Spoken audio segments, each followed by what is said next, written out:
جہیز میں گاڑی ہونا، بستر ہونا، پلنگ ہونا، چڈی ہونا، بنیان ہونا، گنگال ہونا، ٹٹیڑا ہونا، کیا کیا نہیں ہونا بھائی. کپڑے تک سسرال کی بھیک مانگ کے پہننے والا انسان. آپ السلام علیکم ورحمۃ اللہ. انشاءاللہ اللہ نے چاہا تو بہت جلد میں بھی آ کے آپ سے ملاقات کروں گا. السلام علیکم ورحمۃ اللہ وبرکاتہ. دوستوں میں آپ کا دوست ایم اے سرور خان، سوشل ورکر، حیدرآباد تلنگانہ، مدرسہ الفرقان فاؤنڈر اینڈ پریسیڈنٹ. ابھی ہمارے ایک دوست میرے کو کچھ کہانی سنا رہے تھے. سرور بھائی میری بہن کا نکاح ہو کے 2 سال ہو گیا. 2 سال کے بعد بھی وہ بھکاری جیسو پھر بلٹ گاڑی دیو، ایک نئی الماری دیو. اللہ اکبر اللہ اکبر. ایسے لوگوں کے اوپر اللہ کی لعنت ہو. اے نوجوان ساتھیوں اور میری بہنوں اور میری بھائیوں، دینے والوں اور لینے والوں دونوں کے اوپر بھی یہ ویڈیو بنانے کا مقصد یہی ہے. یقیناً ہماری آخری سفر کی منزل یہ قبر ہے. میں یہ قبرستان کو ڈیلی آتا ہوں، اس لیے آتا ہوں کہ اللہ کے نبی صلی اللہ علیہ وسلم فرمائے کہ آپ قبرستان کو اکثر جایا کرو. اس لیے جایا کرو اگر وہاں گئے تو تم کو تمہاری موت یاد آتی. اور اللہ کے نیک بندے کم از کم اتنا تو سوچ، انسان کی نکاح کی بنیاد 3 چیزوں پہ ہوتی. ایک تو علم، دوسرا خوبصورتی، تیسرا مالدار عورت. اب تیرے کو طے کرنا ہے کس کے ساتھ نکاح کرنا ہے. جہیز مانگتا شادی میں، گاڑی مانگتا، چڈی مانگتا، بنیان مانگتا. اللہ اکبر اللہ اکبر. رمضان میں اس سے بہتر ہے تو کہ رمضان میں اپنی زکوٰۃ مانگ کر کے اپنی حاجت کو پوری کر لے، نہ کہ کوئی بھائی کو، کوئی بہن کو، کوئی بیوی کو، کوئی رشتہ دار کو تکلیف دے. کئی ایسے بچیاں، کئی ایسے عورتیں ہیں. میں ایک سوشل ایکٹیوسٹ ہوں.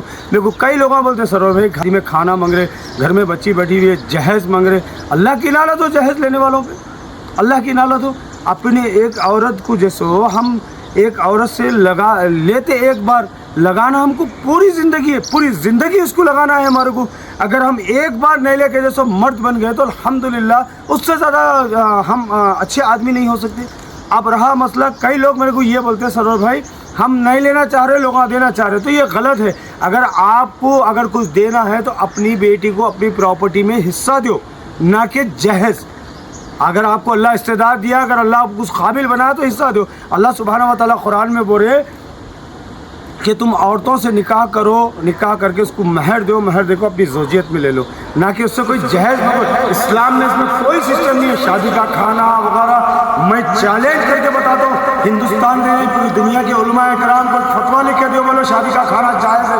کہیں سے شادی کا کھانا جائز نہیں، کہیں سے شادی کا کھانا جائز نہیں ہے. عبد الرحمن بن عوف رضی اللہ تعالیٰ عنہ کا نکاح ہوا. آپ صلی اللہ علیہ وسلم مشک کی خوشبو محسوس کریں. آپ آئے، وقت کے صحابی سے پوچھے عبد الرحمن کیا آپ نے نکاح کر لیا؟ تو عبد الرحمن بن عوف رضی اللہ تعالیٰ عنہ بولتے ہیں اے اللہ کے نبی صلی اللہ علیہ وسلم آج ہی میرا نکاح ہوا. تو آپ صلی اللہ علیہ وسلم ان سے شکایت نہیں کرے، آپ نے کو دعوت نہیں دیے، آپ نے کو بلائی نہیں. میرے اور آپ کے آقا رحمت للعالمین محمد مصطفیٰ صلی اللہ علیہ وسلم فرماتے ہیں عبد الرحمن ایک بکری کیوں نہیں ہوتی، ذبح کرو، اپنا ولیمہ کر لو. لاکھوں کروڑ روپے حرام میں ڈالنے والوں، یقیناً تمہاری قبر یہاں بننے والی ہے، تمہاری قبر میں یہاں بننے والی ہے. اور اللہ کے نبی صلی اللہ علیہ وسلم فرما رہے کہ تمہارے سے تمہارے اہل و عیال کے بارے میں قیامت کے دن سوال ہوگا. تو کیا جواب دو گے تم اللہ سبحانہ و تعالیٰ کو؟ جہیز مانگتے، جہیز نام کی کوئی سسٹم ہی نہیں ہے. میں لینے اور دینے والوں سے میں دل کھول کے اپیل کرتا ہوں. آپ کیا سمجھ کے وہ انسان کو اپنی بیٹی دے رہے جو جیسے یہ سب بھیک آپ سے مانگ رہا، کیا سمجھ کے دے رہے؟ آج یہ سب منگنے والا آپ کی بیٹی کو ہرگز نہیں پال سکتا. ہم عورت سے ایک مرتبہ لیتے، لگانا ہم کو پوری زندگی ہے. ہماری بچے کو گھروں میں بٹھا لو ایسے بھیک منگنے والوں سے. بائک کٹ کرو ان کو بستیوں سے نکالو. ان کو نبی صلی اللہ علیہ وسلم سے محبت رکھنے والے، اپنے آپ کو عاشق رسول بولنے والے، اپنے آپ کو عاشق رسول کی ٹسٹری میں تولنے والے، 12 ربیع الاول آئے تو جھنڈے لے کے روڈوں پہ پھرنے والے، اپنی اہل و عیال سے عید منانے والے، لاکھوں کروڑ روپے کا کھانا بنا کے بانٹنے والے، تم جہیز کا ڈیمانڈ کرتے. وہی نبی محمد صلی اللہ علیہ وسلم ہے کہ آپ بولے عورت کو مہر دو، اپنی زوجیت میں لے لو، نہ کہ اس کو ستاؤ.